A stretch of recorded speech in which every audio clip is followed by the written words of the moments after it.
Alors on va voir maintenant la vertu suivante qui est la dernière du groupe du Nord, c'est la chasteté qui va s'opposer au vice de la luxure.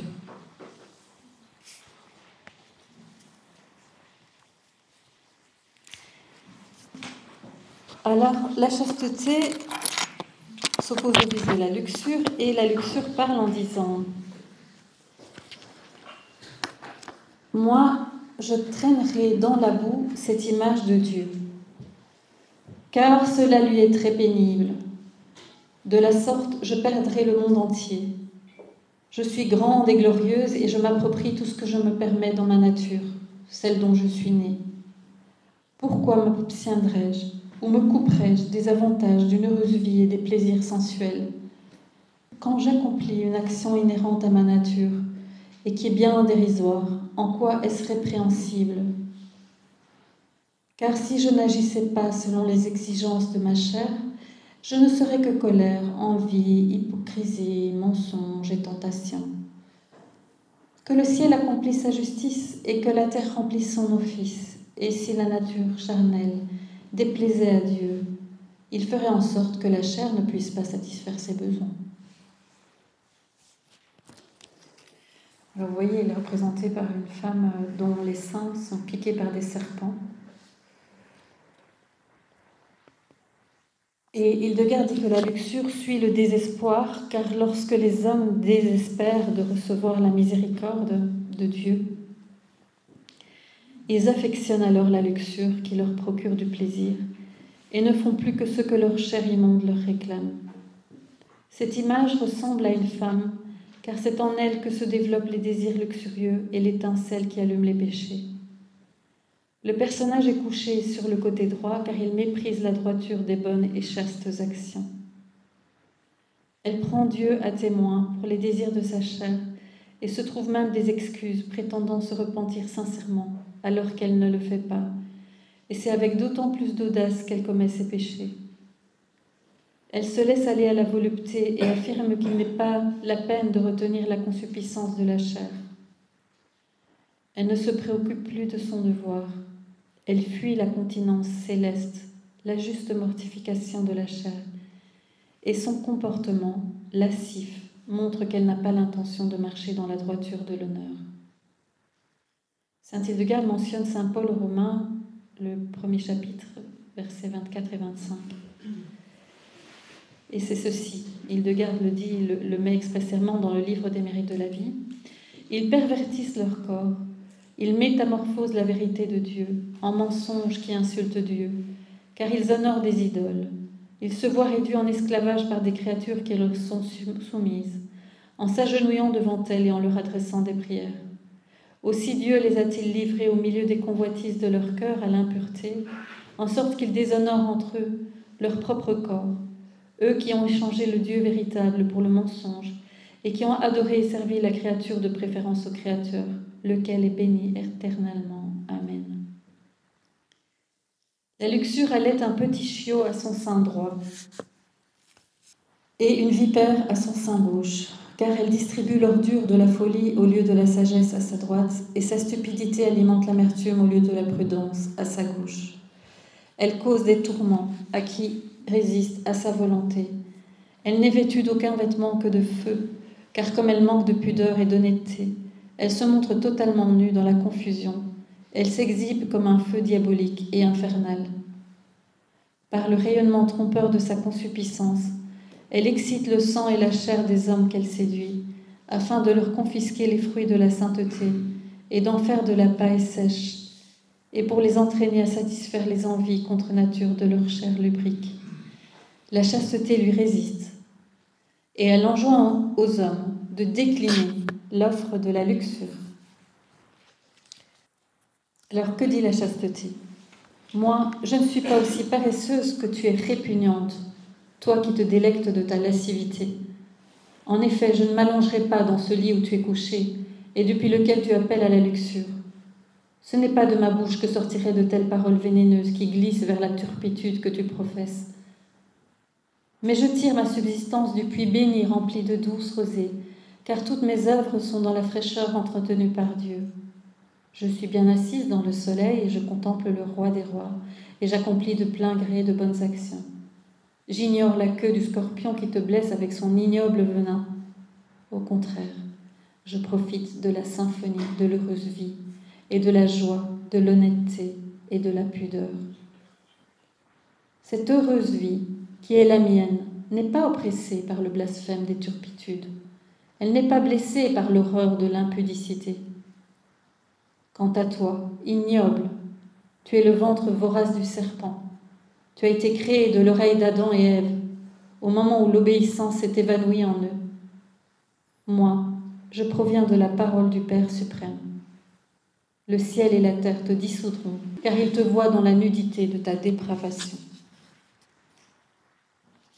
Saint Hildegarde nous conseille de méditer, donc Apocalypse chapitre 9, verset 21, Éphésiens 5, 3, Premier épître aux Romains 13, 13, Premier épître aux Corinthiens 6, 18, Premier épître aux Thessaloniciens 4, 3, Psaume 51, verset 10, Malachie, chapitre 5, versets 27 à 28, Exode 20, 14 et Deutéronome 5 à 18. Alors, dans l'Évangile tel qu'il m'a été révélé,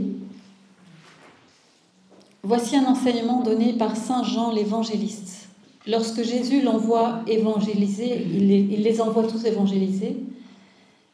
Et Saint Jean, à ce moment-là encore tout jeune apôtre, donne un enseignement sur les vertus et il parle de la chasteté. Et il dit à des gens qui lui posent des questions, « Qu'est-ce que le Sauveur ? C'est la lumière fondue avec l'amour.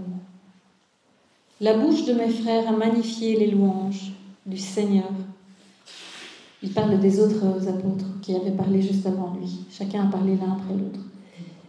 Donc la bouche de mes frères apôtres a magnifié les louanges du Seigneur. Ils ont évoqué ses œuvres et ils vous ont indiqué les vertus à pratiquer pour arriver à son chemin. Moi, je vous dis, aimez.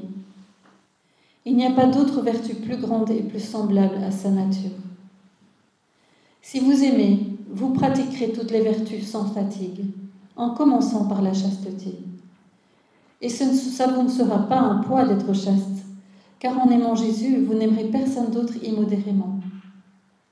Vous serez humble, car vous verrez en lui ses infinies perfections, avec les yeux d'un amant. Et ainsi vous ne vous enorgueillirez pas des vôtres si petites.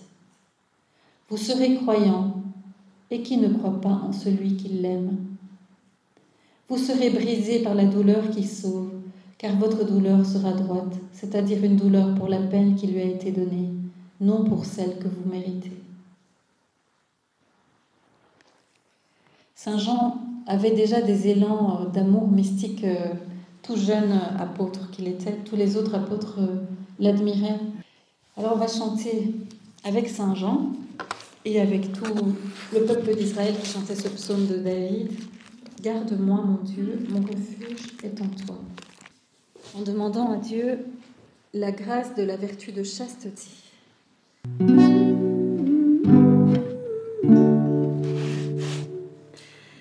Garde-moi, mon Dieu, mon refuge est en toi.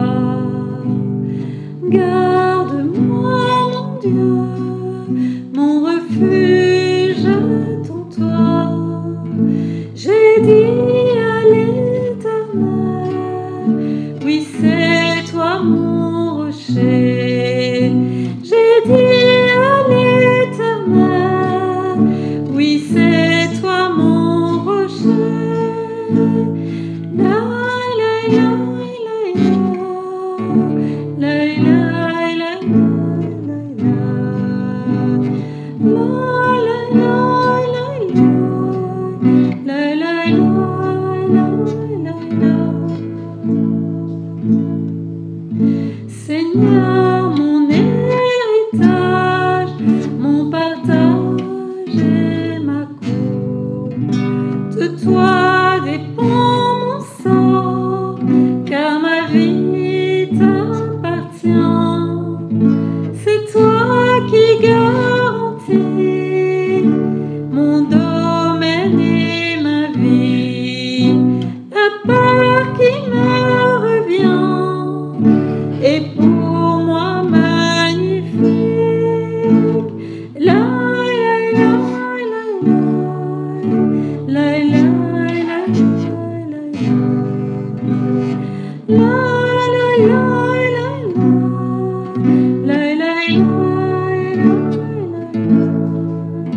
entrailles, je bille ma chair.